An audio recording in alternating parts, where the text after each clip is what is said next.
Hello everybody and welcome back to the Fortress of Solitude. Today we're going to be talking about Captain America issue 11, written by Chip Zdarsky, drawn by Valerio Schiti, with colours by Romulo Fajardo Jr. and letters by Joe Caramagna. Doom's final weapon is revealed as Cap stumbles into Nick Fury Jr.'s standoff with the supposed clone of Victor Von Doom and his carer Marta. Nick wants to kill the kid since after all it's Doom, but Cap tells him to lower the gun as the woman explains that Doom didn't want this Victor to grow up with any implanted memories or a consciousness. He wanted him to be raised as a good man, but it's too early for him to step up into a role of a leader. The young Victor thinks that he needs to since Latveria is falling and he needs to escape with the machine. Before Steve and Nick can figure out what the machine is, the woman blasts Nick with her shotgun, allowing Victor to flee into the streets in the chaos. The clone Victor plot feels a little obvious, but also it's something I never really expected Victor to do because it's Victor Von Doom. He's the most egotistical man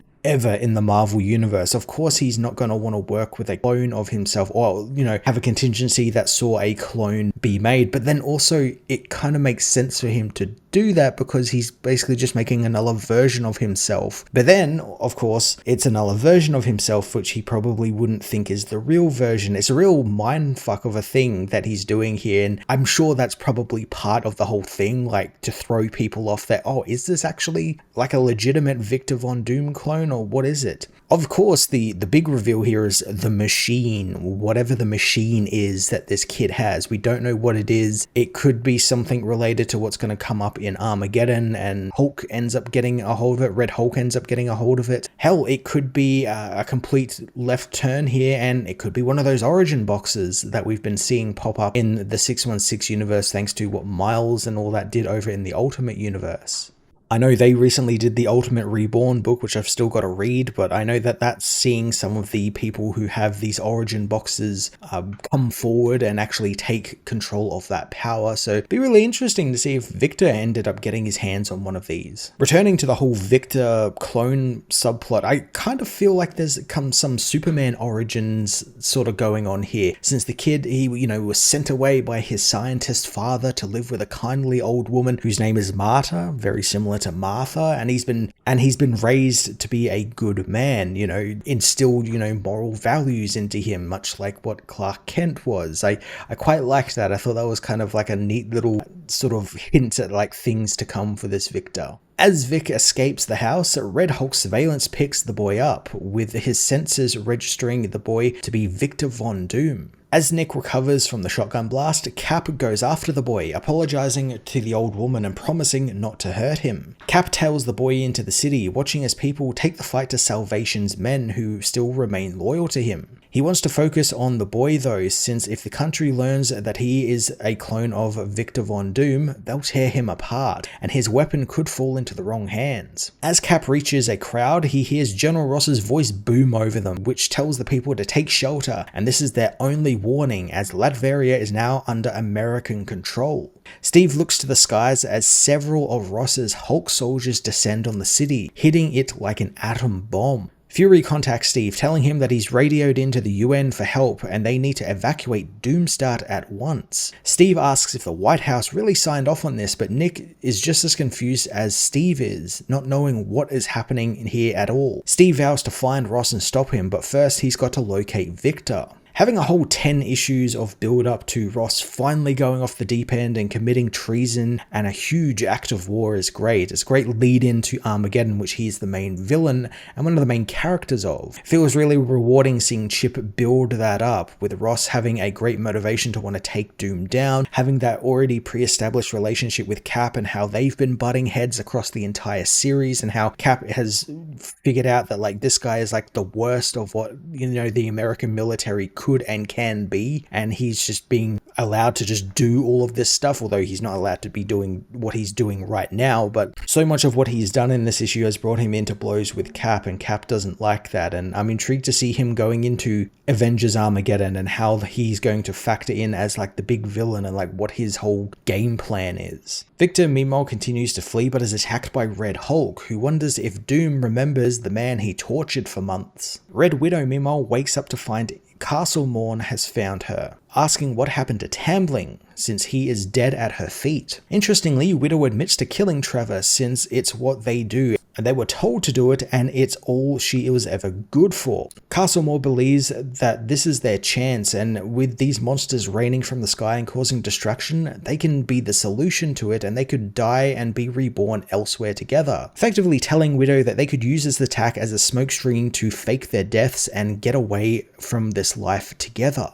I really like this relationship that Widow and Castlemore developed, but I feel like we're missing that middle piece of it. We got the setup. The setup was really good. I like them bonding over being professional spies. You know, Castlemore knows about Widow's work and is impressed by it, and there's like mutual respect because they were the two people on the team who were interested in just like offing salvation straight away, and so they kind of bonded over that sort of stuff. And it feels like we're missing the middle bit here before we get to this part here where we see them one more time together. They do something like one of them saves the other's life or something. Just sort of something that bonds them together a little bit more than what we've seen so far. I still like it for giving some flavor to these characters, especially Castlemore, who is a new character, but we needed more of that. Widow tells Castlemore that he doesn't know her and she is scarred and hideous and done terrible things. Castlemore just hugs her, knowing that they can be hideous together, away from this death for once. The assassins escape the city as Cap finally catches up to Red Hulk, preventing him from killing Victor.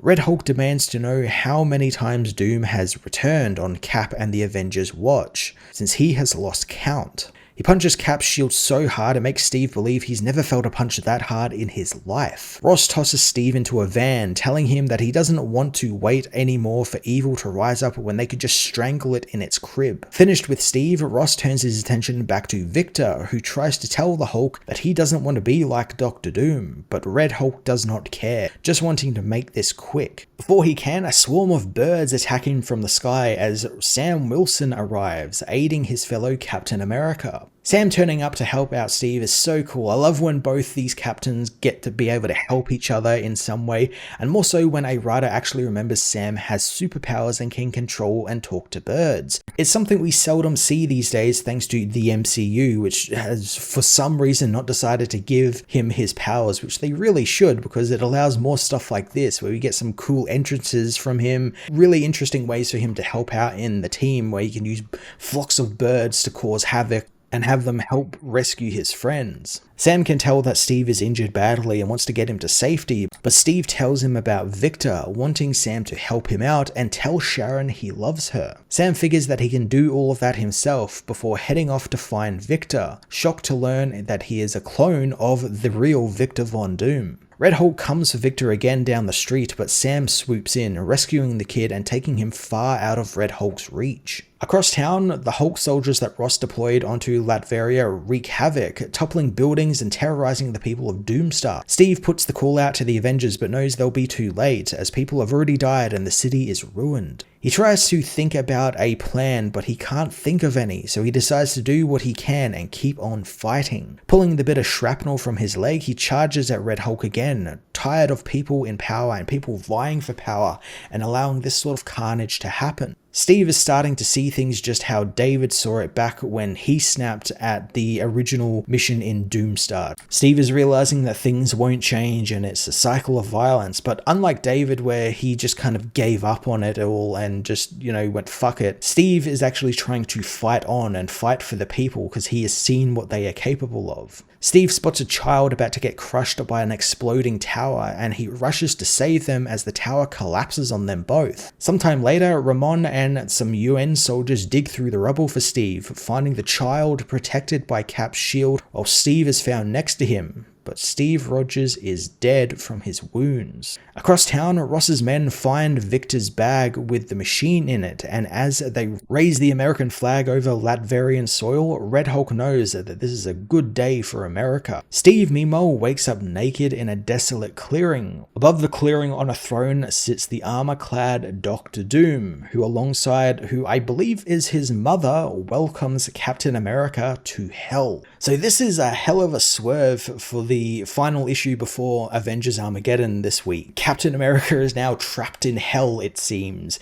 And not just any sort of hell, a hell overseen by Doctor Doom, which means it's technically not the real hell, although the real hell in Marvel is kind of different places. There's, you know, Mephisto, then there is actually the devil, and it's weird stuff. So I don't think he's actually in hell, so to speak. I think he's in some sort of magical realm that he was maybe taken to. Maybe Victor had a hand in bringing him here, because that's something that Chip has been building up in this very series, this weird dynamic between Doctor Doom and Cap, where they both have a mutual respect for each other. More so, Doctor Doom has this admiration for what Steve did during World War II, and I loved seeing all that stuff in the earlier issues, and maybe we'll get to see a bit more of that here, and maybe he has to help Doom get out of hell or wherever the hell he is. I do think as well, his mother, I'm just going to assume it's his mother. I don't know if that's a character established already, because it doesn't look familiar to me. I'm just going to assume it might be his mother or someone related to Doom is there, because again, that's like a whole other thing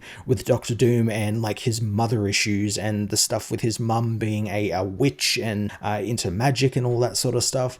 So some really cool stuff happening across Captain America right now. I know this book is going to be following Cap in this hell. We've seen his costume. It looks really fucking cool. I'm intrigued to see how he's going to come back, because that's got to be the big thing in Armageddon, where Steve eventually comes back to life. And I imagine this is going to be also the starting pistol alongside Ross instigating war with Latveria. You know, he has killed Captain America. Oh, the Avengers now have to come in and stop him. They have to put a stop to him, and that's going to set everything into motion. So it's a great way to get things going, and also have the character killed off and not being in the event, but also still be alive and be in hell and doing all this really cool stuff. I'm so looking forward to what Chip has in store for us with Avengers Armageddon this week, and I have no idea where that event could go, but I'm really looking forward to it. Captain America issue 11 rounded out Steve's journey in Doomstart in a really surprising way by literally killing him off and sending him to hell, or a place that's approximation of hell,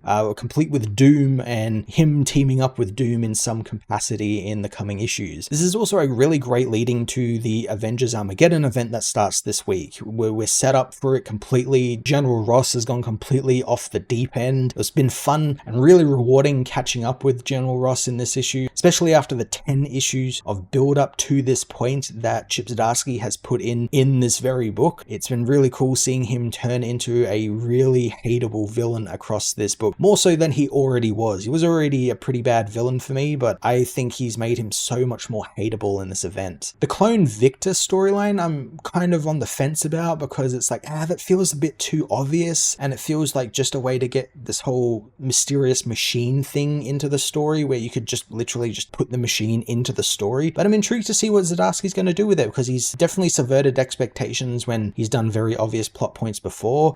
See his Batman run with the Zur-En-Arrh and Failsafe, but I'm really intrigued to see what he's going to do with that as we enter Avengers Armageddon this week, and really excited for that. But this was a great issue. Definitely pick it up if you haven't already. It's definitely something that's going to be required reading for this event. I'm going to give this issue a 9 out of 10.